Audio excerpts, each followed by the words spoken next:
Good morning, everyone, and thank you for your patience. Just before 2 o'clock this morning, the Seminole County Sheriff's Office, we received a 911 call from a woman indicating that there appeared to be a domestic disturbance going on within her neighborhood. It sounded like a man and a woman. Specifically, she heard a woman crying for help. She said that she was being hurt, and the deputies arrived on scene within moments later. They made contact with several residents trying to locate where the disturbance had occurred because the woman who was crying out for help had already left the area in a vehicle. Deputies went to a couple of homes and ultimately went down the street and was able to identify 458 Riverview Avenue as the location where the disturbance occurred. As they walked up, they knocked on the door. They were standing in front of the house. Two of our deputies that were there, a Sam Kirk, whose date of birth is 8/28/1994, came out of a door under the carport that led into the house, leveled a firearm towards our deputies that were standing in front of the building. It looks like fired one shot at our deputies. One of the deputies that was in the carport was able to move to a position of cover so she could draw her firearm. The deputies fired, looks like 15 times. The suspect was hit, looks like 5 times. He is now deceased. After the shooting, the deputies there at the location were able to clear the house. There were 2 other occupants in the house, the decedent's father and his girlfriend. They were there. Deputies rendered first aid to Kirk while he was on the ground until EMS could arrive and ultimately transport him to the hospital where he was pronounced deceased. Of course, this is an ongoing investigation. We're trying to gather as much information as we possibly can. What we know, the circumstances leading up to Kirk's involvement here is he met a woman, looks like a week ago or so, at a bar in downtown Sanford. They were partying there tonight or having beverages tonight. He typically would ride a bicycle back to the location here because the weather was bad. It looked like he took an Uber. The woman victim in this case that was crying out for help that sparked the original 911 call in the first place followed and then drove here in her own vehicle. When she saw him dropped off, the verbal disturbance occurred in front of the house, where she has reported that he picked her up, slammed her to the ground, was in her words, hitting her head against the concrete and ultimately choking her until she was able to free herself, get away, and flee from the area inside the vehicle. So that's what we have now. We've called in FDLE as we typically do in any law enforcement Seminole County Sheriff's Office involved shooting. They're here on scene investigating this independently. We have our forensics teams here and our major crimes teams here that are working with them, making sure that they can pick up shell casings, identify exactly what the crime scene looks like.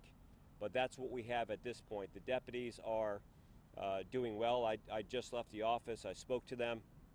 They acted heroically in this situation. It is incredibly alarming every time you see a circumstance like this.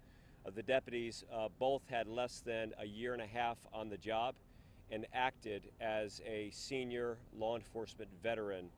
And quite frankly, their quick actions saved their lives in this particular ordeal. So that's what we have now. I would open to any questions that anybody may have, but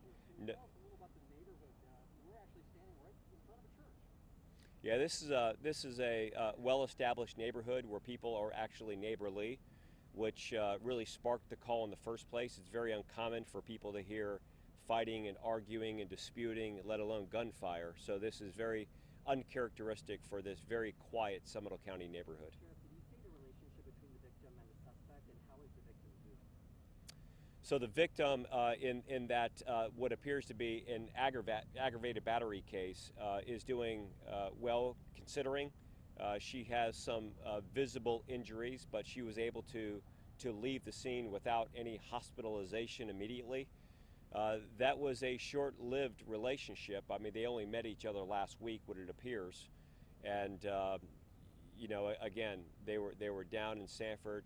After that, they came and had the dispute. So you know, we don't know too much more than that at this time. But of course, she's talking with our investigators and she's working and cooperating with our case. So was there a standoff at some point? Because we understand that you guys were called out here a little bit before 2, and that the man who was shot, Sanford, was rushed to the hospital a little bit before 2:30. What happened between that time? So I haven't looked at the exact timelines. I know we got the call just before 2 o'clock and all of that. The deputies went to other homes because they did not know exactly where the disturbance had occurred, and by the time that they arrived, the disturbance was no longer going on. So they made contact with a couple of homes and neighbors and made a couple of telephone calls to people who called 911 to try to retrack where the disturbance occurred. Ultimately, she had left the scene. When they arrived on the scene at the location, there was no standoff or nothing. I mean, quite literally, this guy came around the corner, firearm raised. The deputy that was standing in the carport area did not have her firearm out. She was there just to see if there was anybody standing around to get information and investigate a case like we typically do. What it appears is he came out of that interior door with the gun raised. She was able to get away, get to cover so she can draw her weapon, and as he literally came around the corner, firearm raised, you can see him firing a shot directly at our deputy. He must have been less than 25 yards away from our deputy. Deputies were returning fire. One deputy fired 10 shots, another deputy fired 5 shots, what we believe. FDLE is investigating that, and it looks like Kirk fired 1 shot. We hit him 5 times. And Kirk lives here with his father. So he So was this, at the house where this occurred. yes. And so he was at the house, and so Kirk's own girlfriend was in the house, and he was arguing outside the house with this other woman that he met at the bar. No. Okay. So Kirk's father's girlfriend Oh, okay. lived at the house. His father lived at the house. He met this girl. She was coming here. She did not live here with him. He had no other relations other than his father and his father's girlfriend inside the house that we're aware of. You know how Sarah, Kirk can is you go spelled? over? I'm sorry. Can you go over the part where you said so? These two came from they took an Uber, they came here, and she had her car already here. Is my understanding right? That's what Yeah, they she did. was here in her car. She was worried that he was not going to be able to get here because he typically rides a bicycle from downtown Sanford to here. Okay. The weather at 2 o'clock in the morning was rough, as we know. So she wanted to check on his well-being to make sure that he got here. There may have been a verbal disturbance down at the bar, a disagreement at the bar, but nothing physical down there. When they were in front of his home here, that's when the verbal disturbance occurred. She started to yell and scream, "You're hurting me, help me." Neighbors heard that. Neighbors called 911. They said, "There's a disturbance going on. We hear it." One of the neighbors actually stepped outside and provided as much information as she could to law enforcement. By the time we arrived just moments later, she had already was able to escape his attack, get in the car, leave the area, and when the deputies came here, nobody was out. So that's when they made contact with the houses. Ultimately, they were able to direct themselves to the home in question here. As they walked up, nobody was outside. They walked up to knock on the door. Both deputies were in front of the house by the door. One deputy speaks to the other deputy and says, "Hey, can you go around to the carport to see if anybody is out there?" She walks over, the female deputy walks over to the carport, and it looks like he flies out of the door with the gun in his hand leveled. She sees that, turns around, gets cover so she can draw her weapon, and when he turns around the corner, the front of the house, the other deputy's still at the front door. He's got his firearm up like this, and then you can see a spark from his barrel where he actually fires at the deputy. So that's very close quarters. Deputies respond, they fire back, they neutralize the threat, which means in this case, Kirk has died of his injuries. And you know, we say this again, and look, I don't want to sensationalize this thing. You know, we're here to tell the facts, the circumstances, but I don't know how many times we say if you pull a firearm on a law enforcement officer, if you fire at a law enforcement officer, things are not going to end well for you. And this is another case of exactly that. So was anything said when the firearm came out and the shooting happened, or was it just silent? Yeah, it's drop the gun, sheriff's office, drop the gun, stop it, stop it, stop. You know, so it's, as you can imagine, a lot of screaming, a lot of orders from our deputies to stop resisting, drop the gun. But it's quite frankly chaos going on. He didn't say anything. He did not say anything. And this Sheriff, happened to the extent of detail that you're giving us, does that mean that there is body cam footage? Oh yeah, we have body cam footage. We'll release body cam footage for you, and you know, openness and transparency is a great benefit to us. So when you see this body cam video, you'll be just absolutely amazed how real and serious of a threat these deputies were, and how quickly this situation evolved. Sheriff, what can you tell us about Sanford? Have you guys had run-ins with him in the past? It seems like he might be former military. Yeah, so you know, our team is doing a complete background, but very little involvement with the sheriff's office or police departments. We believe that he served his country in the Marine Corps. I think that our history, our at least brief search of his history, showed one traffic citation, so no indicator at all that he would not abide by law enforcement orders or display behavior like he did tonight. Now, we do know that he was leaving a bar downtown, that there was some belief that he may have been intoxicated, but toxicology reports and all of that will help us kind of shape what he's been doing over the past 8-12 hours leading up to this. Which bar was it? I don't know.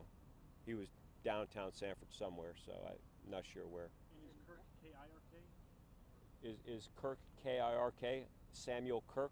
Yes. And that was a handgun, it wasn't a long gun. Yeah, it was a handgun. It looks like it's a 40 caliber handgun that he had. So. And then the deputies, and I imagine they must be pretty shaken up. The deputies are really shooken up. I mean, you figure, you know, now both deputies were hired relatively at the same period of time. They joined our organization, I think, in February of 2020. So to go through this situation, I mean, it is incredibly emotional for them to realize, sit there and realize how close this situation came to having a different ending.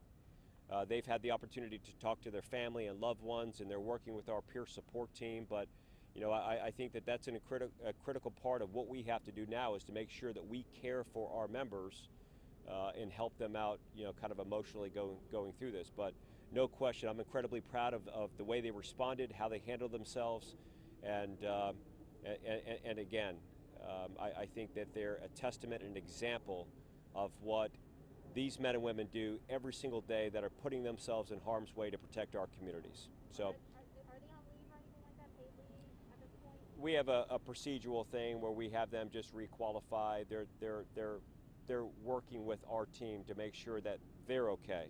It's mostly when they're ready to come back, but again, they not only responded in a very dangerous, serious situation. I want to emphasize one thing, that they transitioned and provided first aid to Kirk while he was down on the ground. And when you see the body cam video, you'll see this quick transition between life-saving rescue of Kirk and what they were faced with just moments earlier with him shooting at them. So again, I'm proud of them, and our investigation will continue, but that's what we know at this time.